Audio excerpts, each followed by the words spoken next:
And so it took 9 minutes and 12 balls on the morning of day 4 for India to complete a historic 3-0 whitewash over South Africa as they took their 11th consecutive Test series win at home.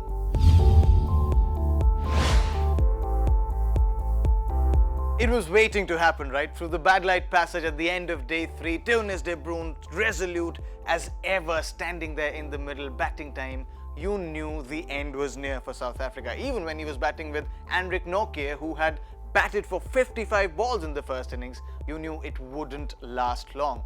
But South Africa's fight with the bat throughout this series has come from their lower order. Their 9th wicket partnerships throughout the 3 tests have batted for over 100 overs. That is the most for any wicket for South Africa, and that tells a story. So on the morning of day 4, it took 2 consecutive balls from Shahbaz Nadeem to send South African batsmen packing as India completed a 3-0 series win over the Proteas.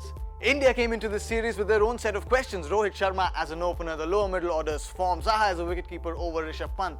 And at the end of it, India have answered all of them, and not only just answered them, they've resolutely stamped their authority. Look at Rohit Sharma throughout this series. He's had a record-breaking run. Zaha behind the wickets has been exemplary, but I think the key takeaway from this series, as has been throughout so many Test series of late for India, has been the pace battery. Shami, Umesh, Ishant at various stages in this series have not only daunted the South African batsmen, but they also made sure that India made early inroads every single time, and that is evident in the figures of South Africa's opening partnership. As for South Africa, they came into this Test series with a lot of baggage from the series in 2015.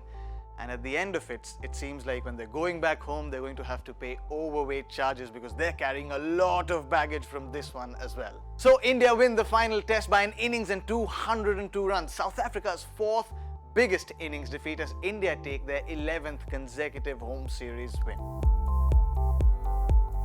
On the World Test Championship side, India have solidified their position at the top of the table with 240 points from just 5 tests. The other 8 teams combined have just 232 points from 19 tests.